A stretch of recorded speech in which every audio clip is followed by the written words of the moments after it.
80% आबादी, 80% आबादी किस पर निर्भर है? कृषि पर निर्भर है। 100 लोग अगर बिहार में रहते हैं तो 80 लोग क्या करते हैं? खेती करते हैं, यानी कृषि पर। इसलिए तो कहा गया कि बिहार एक ऐसा प्रधान राज्य है तो बिहार एक कृषि प्रधान। झारखंड के अलग होने के बाद कौन खंड? झारखंड के कौन होने के बाद? अलग होने के बाद बिहार के लोग के लिए कृषि का महत्व अधिक बढ़ गया। जैसे ही भारत से बिहार से झारखंड अलग हुआ तो कृषि का महत्व और काफ़ी हो गया, बढ़ गया। किसका महत्व बढ़ गया? कृषि का महत्व बढ़ गया। किसके लिए? बिहार के लिए। तो आप तो लिख के बताइए कि बिहार से झारखंड कब अलग हुआ? हम लोग पढ़े हैं, बिल्कुल पढ़े हैं, तो नीचे लिख के बता सकते हैं आप। 1990 से 91 में, 1990 से 91 में यह 48.88% भूमि पर कृषि की जाती है। 48.88% भूमि पर क्या किया जाता है? कृषि किया जाता है। कब की बात है? 1990 से 91 की बात है। 2005 से 6 में बढ़कर 59.37% हो गया। अगर देखा जाए 2005 से 6 में बढ़कर क्या हो गया? 59.37% हो गया। यह 4 फसल भदई, अगनी, रबी एवं गर्मा लगाई जाती है। यहाँ कितने फसल बोई जाती है? 4 फसल की। भदई फसल, अगहनी फसल, रबी और गर्मा। रबी तो आप गर्मा तो जान ही रहे, गर्मी के मौसम में लगाया जाता है। रबी तो जान ही रहे हैं, शीतकालीन फसल है। अब अगहनी फसल, भदई फसल नीचे कमेंट बॉक्स में लिख के बताइए आप। तो सर आप कैसे बताएं? आप तो बताएं नहीं तो हम कैसे बताएं? तो हम पिछले क्लास में पढ़ चुके हैं, हम लोग पीछे में इसी में पढ़े हैं, ज्योग्राफी में पढ़े हैं, फसल के बारे में पढ़े, उसमें पढ़े हैं फसल है, हम पढ़ा चुके हैं। आप नीचे कमेंट बॉक्स में लिख के बताइए।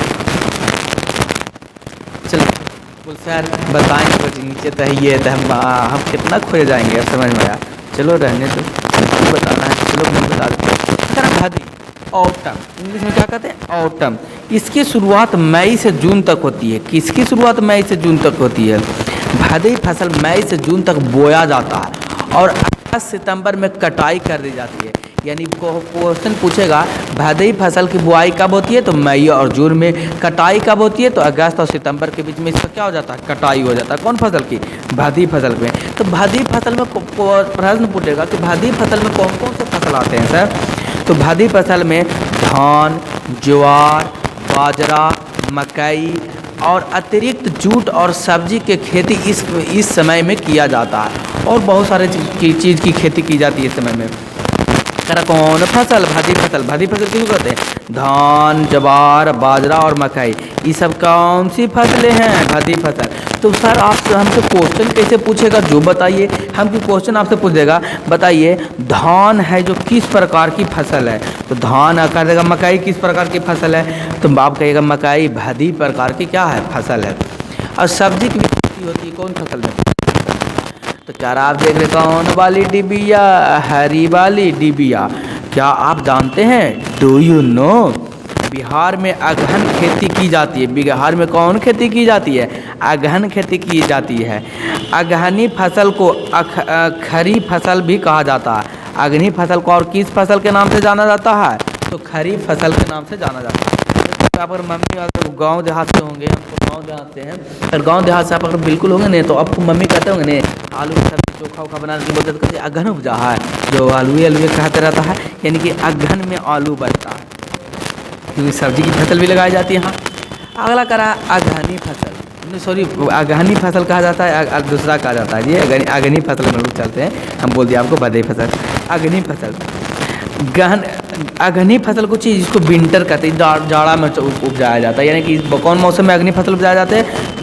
जाड़ा में उपजाया जाते हैं, ठंडी के मौसम में उपजाया जाते हैं। देखते हैं जब पूरा ठंडी पड़ता है तो उसमें आलू बोया जाता है, लगाया जाता है। यह बिहार की सबसे महत्वपूर्ण फसल है। अगहनी फसल है जो बिहार की बहुत ही इम्पोर्टेंट फसल है।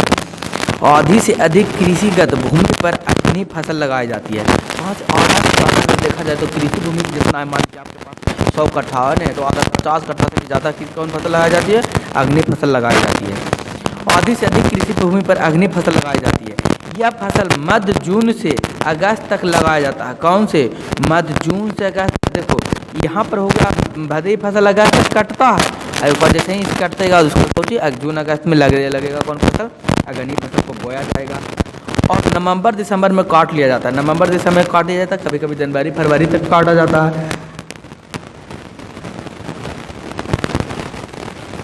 धान, जावरा, बाजरा, अरहर, गन्ना आदि मुख्य पैदावार है किसके, अगहनी फसल के। कौन फसल के, तो क्वेश्चन आपसे पूछ देगा जवार किस प्रकार की फसल है, तो जवार भदई भी है और अगहनी भी है, तो ऑप्शन के हिसाब से आप इसको टिक मारिएगा। गन्ना किस प्रकार की फसल है, तो अगहनी फसल है। तो आपको जो सेम रहेगा वो नहीं देगा, जो अलग अलग रहेगा उसमें आप क्वेश्चन देगा। बाकी सेम है, धान सेम है, जावरा सेम है, बाजरा सेम है, मकई नहीं। आपको पूछेगा अरहर किस प्रकार की खेती है, किस प्रकार की फसल है, तो अगहनी फसल है। पूछेगा गन्ना किस प्रकार की खेती कृषि है, तो अगहनी कृषि है। अगला कह रहा है रबी, इन्हें अरहर और गन्ना साल भर में तैयार होता है। अब देखा जाए अरहर होता है, गन्ना होता है जो सालों भर तैयार होता है। कुछ होता है इस साल भर तैयार होता है, कौन भर, साल भर, कौन यार होता है, तैयार होता है। इस सालों भर क्या होता है, तैयार होता है। तो अगहनी फसल में भी होता है रबी, जिसको स्प्रिंग सीजन भी कहा जाता है, रबी। रबी में देखते हैं इस फसल को अक्टूबर नवंबर के मध्य लगाया जाता है। कौन, नवंबर, अक्टूबर और नवंबर के मध्य में लगाया जाता है। कौन फसल को, रबी फसल को। कब लगाया जाता है, अक्टूबर से नवंबर के मध्य में लगाया जाता है। और अप्रैल में काट लिया जाता है। कौन, अप्रैल में कौन लिया जाता है, काट लिया जाता है। कौची काट लिया जाता है, रबी फसल को। गेहूँ, जौ, दलहन, तिलहन इस फसल की खास उपज है। किस फसल की खास उपज है, गेहूँ, जौ, दलहन, तिलहन इस प्रकार की खास फसलें हैं। कौन फसलें, खास फसलें कौन कौन है, गेहूँ और जौ, दलहन और तिलहन, रबी। तो क्वेश्चन पूछेगा तिलहन कौन सी फसल है, तो रबी फसल है। दलहन कौन फसल है, तो रबी फसल के अंतर्गत आता है। डायरेक्ट आपसे क्वेश्चन पूछेगा। गर्मा फसल, कौन फसल, गर्मा फसल, इसको कहते हैं समर सीजन कहते हैं। इस फसल को गर्मी के मौसम में उन क्षेत्रों में लगाया जाता है जहां सिंचाई की समुचित व्यवस्था हो, यानी कि सिंचाई का व्यवस्था हो, वहीं रबी फसल को, गर्मा फसल को लगाया जाएगा। या फिर निम्न भूमि में जहां स्थानीय जल स्रोत मिट्टी गीली रहती है, इस फसल में गर्मा धान, ग्रीष्मकालीन सब्जियां उगाई जाती है। ये गर्मा फसल जो है यहाँ पर ऐसा जगह पर लगाया जाता है जहाँ पर क्या हो, ऐसे पानी की सिंचाई की सुविधा हो, क्योंकि सिंचाई के लिए संभव है। ये तो ऐसा जगह पर जहाँ मिट्टी को जो जल का स्रोत, मिट्टी जो है जल का स्रोत, यानी कहने का मतलब मिट्टी में जल नमी युक्त मिट्टी हो, जहाँ पूरा सूखा मिट्टी ना हो, वहाँ पर क्या चीज़ उगाया जाता है, गर्मा फसल लगाया जाता है। तो हम लोग पढ़ें बिहार में कितने प्रकार के फसलें होते हैं, 4 प्रकार। कौन कौन, भदई, अगहनी, रबी और गर्मा। क्लियर है, कौन लर है, तो क्लियर है। बिहार की प्रमुख फसलें में धान, गेहूँ, मकई, जौ, गन्ना, ईख, तंबाकू, महुआ, जवार, दलहन और तिलहन है। बिहार के कुछ प्रमुख फसलें, क्वेश्चन पूछेगा बिहार की प्रमुख फसलें तो कौन से, जौ, गन्ना, बिहार की कौन फसलें के अंतर्गत आते हैं, तो फसलें के अंतर्गत है।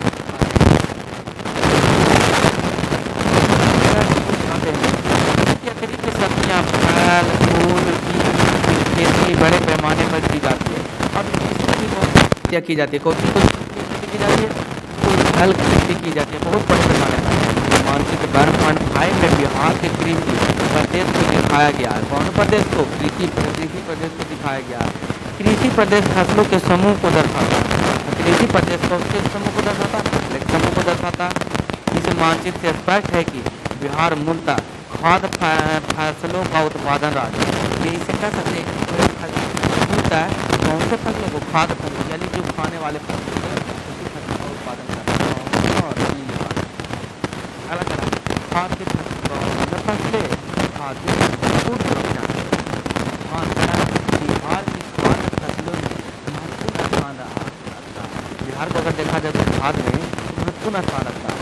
भदई, अगहनी, गर्मा अर्थात 3 फसलें लगाई जाती है। अगर देखा जाए तो खाद्य फसलें मुख्य रूप से कितने 3 प्रकार से लगाई जाती है। इसकी खेती राज्य के सभी भागों में होती है, राज्य के सब भाग में इसकी खेती होती है।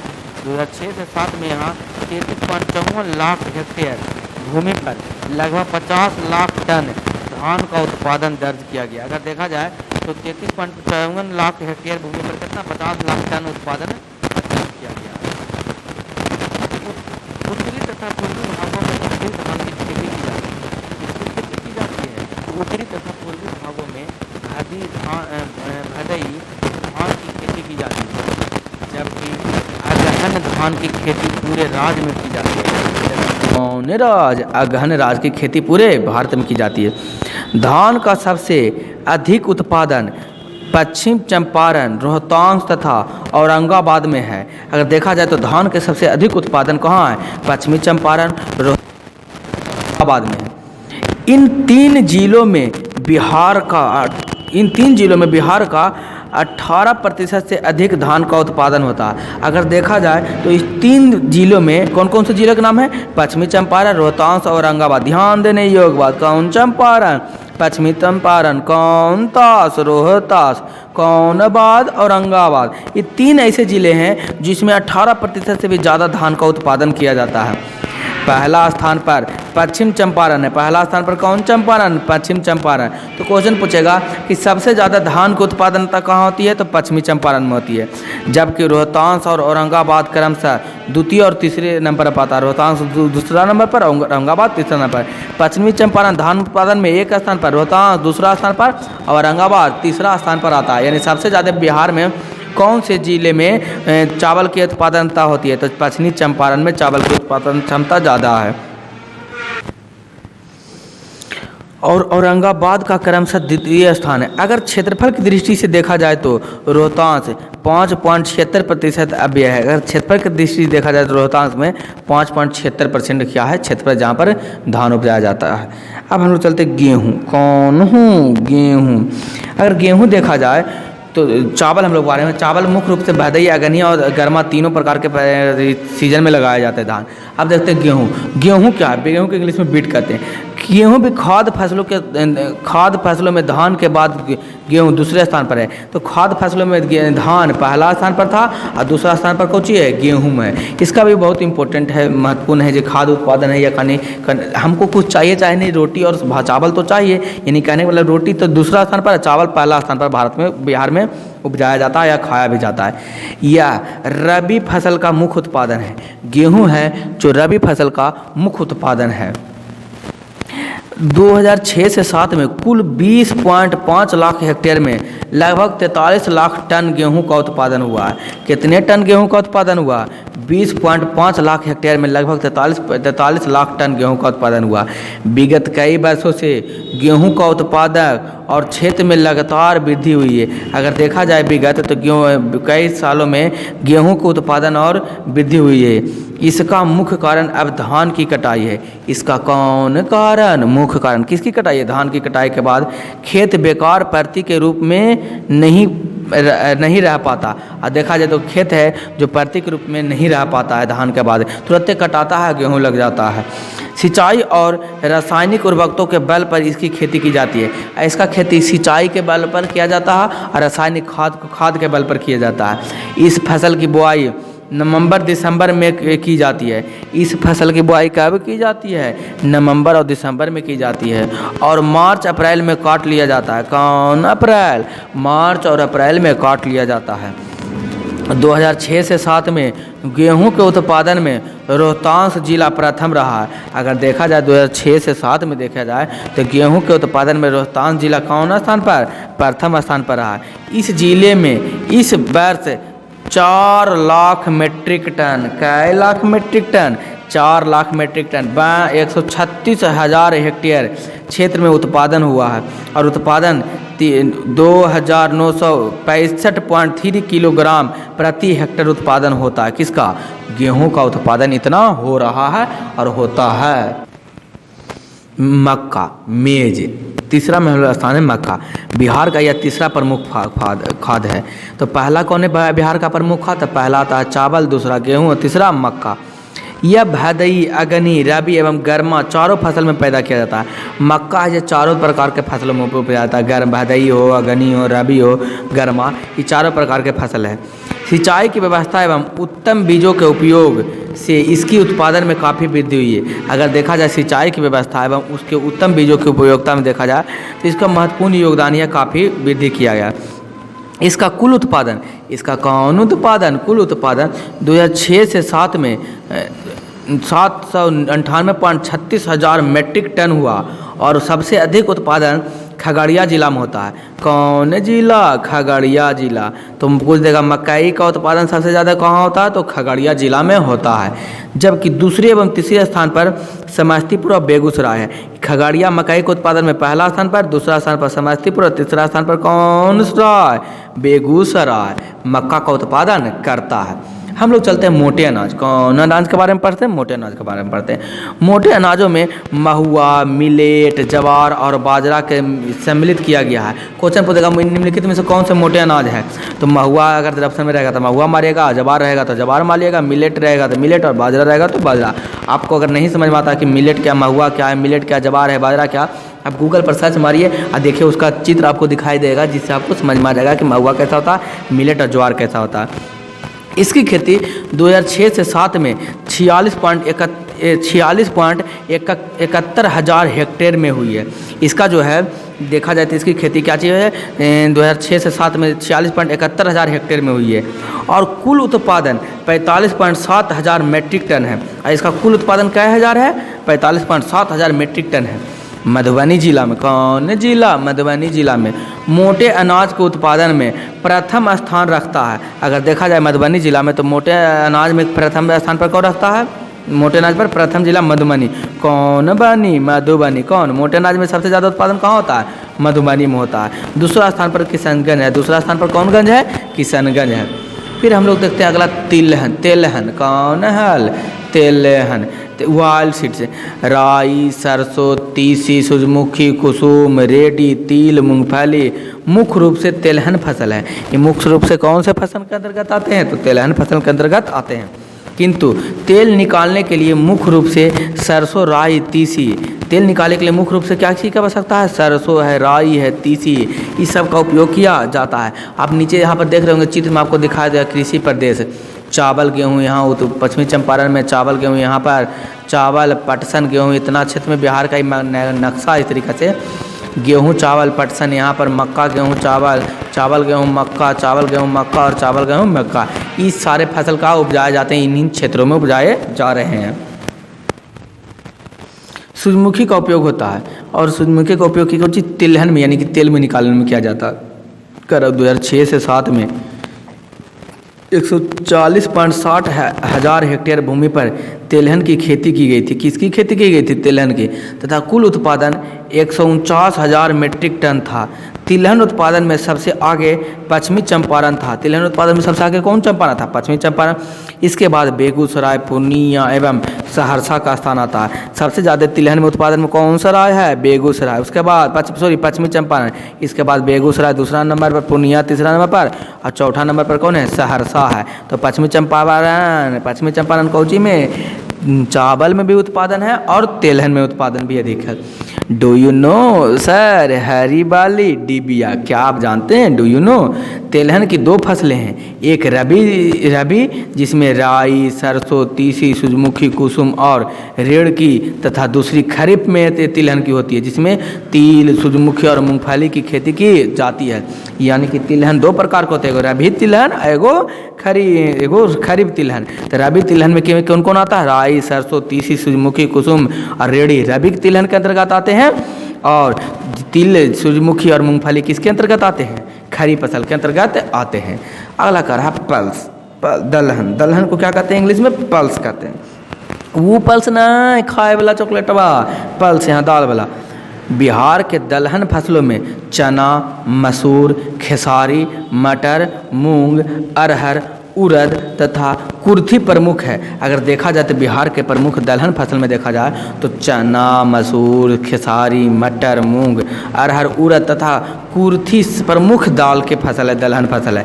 इनमें चना, मसरी, खेसारी, मटर, गर्मा मूंग रबी दलहन की फसलें आते हैं। यानी कि दलहन का मतलब हो गया जैसा फसल जिसमें दाल की जिसका दाल बनता हो। तो सबसे ज़्यादा हम दाल किसका खाते हैं? मसरी का खाते हैं। उसके बाद चना, उसके बाद खेसारी, फिर मटर भी खा लेते हैं। ये दलहन के अंतर्गत आते हैं। जबकि अरहर और मूंग खरीफ दलहन की फसलें हैं। और अरहर और मूंग कौन फसलें हैं? खरीफ दलहन की फसलें हैं। 2006 से 7 में बिहार में रबी दलहन, कौन दलहन, रबी दलहन की खेती 519.6 हज़ार हेक्टेयर भूमि में की गई है। और कुल पैदावार, कौन पैदावार, कुल पैदावार 372 हज़ार मीट्रिक टन था। कुल पैदावार कितने टन था, पैदावार 372 हज़ार मीट्रिक टन था। इसी प्रकार खरीफ दलहन की खेती, कौन दलहन, खरीफ दलहन की खेती 87.26 हज़ार हेक्टेयर, कितना 87.26 हज़ार हेक्टेयर क्षेत्र में किया गया था। किसकी खेती किया गया था, खरीफ फसल दलहन। और खरीफ दलहन किसके अंतर्गत खरीफ दलहन किया गया था। और कुल उत्पादन 74 हज़ार मीट्रिक टन हुआ था। कै हज़ार मीट्रिक टन, 74 हज़ार मीट्रिक टन किया गया था। दलहन, कौन है ना, दलहन उत्पादन में पटना जिला का स्थान सबसे आगे है। यानी दलहन में सबसे ज़्यादा कौन जिला उत्पादन करता है, तो पटना जिला। क्वेश्चन अगर आपसे पूछ दे कि बताइए कि दलहन निम्नलिखित में से कौन से सबसे ज़्यादा, दलहन किस जिले में अधिक उत्पादन किया जाता है, तो पटना जिले में उत्पादन किया जाता है। जबकि औरंगाबाद और कैमूर जिले क्रमशः दूसरे और तीसरे नंबर पर है। औरंगाबाद कै नंबर पर, दूसरा नंबर पर दलहन में, और कैमूर कै नंबर पर, तीसरा नंबर पर। यानी कि देख रहे हैं हर एक चैप्टर, हर एक चीज़ में क्या कहा जाता है, पहला नंबर और दूसरा नंबर पर। तो आप नीचे एक नोट्स के रूप में क्या चीज़ लीजिएगा, नहीं दलहन देख लीजिएगा कब बोया जाता है और उसके अंदर कौन कौन से फसलें आते हैं। बोल सर हमको नहीं समझ में आया, हमें क्या करके बता दीजिए, लिख के बता दीजिए कि किस तरीक़ा से हम क्या करेंगे, लिखेंगे तो हमको समझ में आ जाएगा। हम देखिए आपको हम लिख कर क्या करते हैं, बताने का प्रयास करते हैं। आप क्या कीजिएगा, जो समझिएगा आप इस तरीक़ा से लिखिएगा और हेडिंग दे दीजिएगा। हेडिंग में कोई चीज़ दे दीजिएगा जो हम आपको देखो शुरू से बता देते हैं किस तरीक़े से आप नोट्स अपने खुद से तैयार कर सकते हैं। आप नोट्स तैयार करने के लिए क्या कीजिएगा, इस तरीक़ा से पहले यहाँ पर कॉपी लीजिएगा, लिखल है भाती फसल, हेडिंग दीजिएगा कुछ ही फसल। फसल कितने प्रकार के होते हैं, तो 4 तो लिख लीजिएगा। फसल के कितने 4 प्रकार के कौन कौन है, लिख लीजिएगा पहला, दूसरा, तीसरा और चौथा। पहला में कुछ ही भदई, दूसरा में अगहनी, तीसरा में रबी और गर्मा। फिर हेडिंग में दीजिएगा कुछ ही भादी, कौन फसल, भादी फसल। तो आप भादी फसल को लिखिएगा कुछ ही बोया, यहाँ पर लिखिएगा बोया, कौन आया, बोया। तो बोया कब से जाता है, तो मई से जून में। फिर लिखिएगा काटा, काटा कब जाता है, अगस्त से सितंबर में। इस तरीक़े से लिखते चलिए, अगस्त से कुछ में सितंबर के बीच में लिख लीजिएगा। और लिख लीजिएगा भादी फसल, फसल में नाम ले लीजिएगा कौन, धान, जवार, बाजरा और मकई। तो अब क्या, आप इतना पूरा पढ़ने की जरूरत नहीं, आप इतना ही पढ़ लीजिएगा, आपको इतना ही से क्वेश्चन आएगा। भादी फसल कब बोया जाता है, मई से जून में। काटा कब जाता है, अगस्त से सितंबर में। कौन कौन से भादी फसल के अंतर्गत आते हैं, धान, जवार, बोया। उसी प्रकार किसके बारे में लिख लीजिएगा, अगहनी फसल में लिख लीजिए कब बोया जाता है। अब प्रमुख बिहार के कुछ ये प्रमुख फसलें हैं, एक पॉइंट भी लिख लीजिएगा। धान, ज्वार, कौन कौन से फसलें आते हैं, कब काटा जाता है, कब बोया जाता है, और कौन से फसलें आते हैं। उसी प्रकार के रबी में, गर्मा में, इसी प्रकार से सभी बड़ा प्रकार के पौधों में क्या फसलें में लिख लीजिएगा। इस तरीक़े से आप नोट्स तैयार कर सकते हैं। अगर दोस्तों आपको अगर वीडियो अच्छा लगता है तो लाइक और शेयर और सब्सक्राइब करना ना भूलें। तो बने रहे पवन टीचिंग सेंटर के साथ, पढ़ते रहें, युवा आगे बढ़ते रहें। इस तरीक़े से आप नोट्स की कर सकते हैं, बना सकते हैं। ये आपका कितना था, पार्ट 1 था। अंत में मैं आपको यह कहूँगा, छोटे को प्यार करें, बड़े को सम्मान करें, अपना व्यक्तित्व इस तरीक़े से कायम रखें कि आपके साथ रह रही स्त्री भी सुरक्षित महसूस कर सके। तो अंत तक आपका वीडियो देखने के लिए धन्यवाद।